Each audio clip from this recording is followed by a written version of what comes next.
Hey everyone, and welcome. Today, we're going to tackle a really common question in the IELTS speaking test, describing an object you bought that you weren't happy with. And I promise, by the end of this, you'll have a totally foolproof plan to give an amazing, high-scoring answer. You know that feeling, right?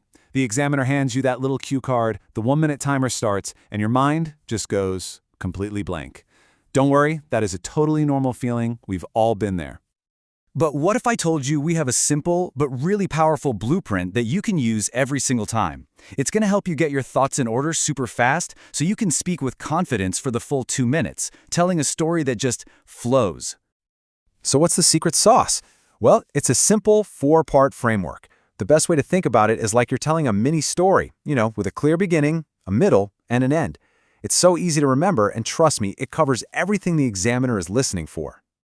So here's your roadmap. It's just 4 steps. First, the introduction, where you set the scene.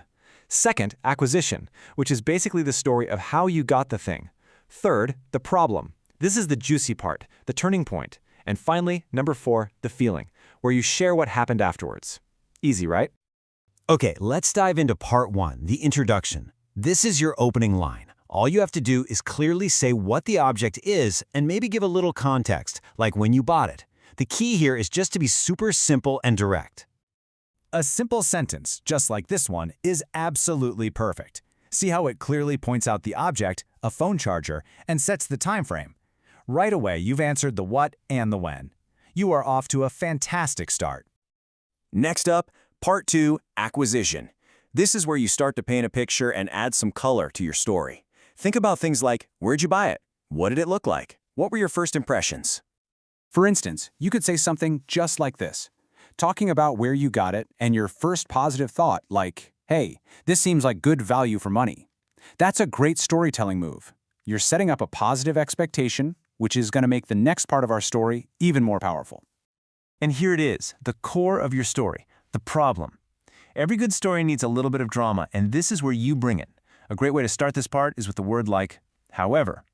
This is your chance to use some really descriptive language to explain exactly what went wrong. Now, the key here is to be specific. Don't just say, it broke. Tell them how it broke. Saying it stopped working properly and wouldn't charge after just a few weeks, that makes the story so much more believable and, honestly, more interesting to listen to. Now, this is where you add the emotion. Explaining why this problem was such a big deal is absolutely crucial. When you say you relied on it every day, that shows the real impact it had on you. It turns a simple complaint into an experience that anyone can relate to. And finally, part 4, the feeling. So how did this whole experience make you feel? What did you do about it? Sharing your reflections like this is so important because it shows the examiner that you can think critically about things, which is a really impressive skill. Here's a perfect example of how you can wrap things up.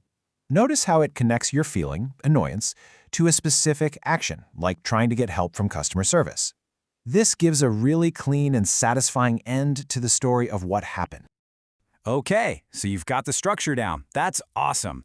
Now, how do we level this up from a good answer to a truly great one? Well, it's all about using some high-level vocabulary. Let's look at a few phrases that will make your answer totally shine. Just look at these. A few little changes can make a world of difference. So instead of it broke, you could say it was a faulty product or that it stopped functioning. Instead of saying it was cheap, you could talk about its poor durability. And using natural phrases like a waste of money, that's exactly the kind of thing that impresses examiners. To give your answer a really memorable ending, you want to wrap it all up with a broader lesson. What did you learn from this whole thing? This little touch shows maturity and gives your entire story a really satisfying conclusion. A strong final thought is your secret weapon. For instance, you could say something just like this. This kind of reflection shows you actually learned something valuable from what happened, and that is the perfect way to end your story on a high note.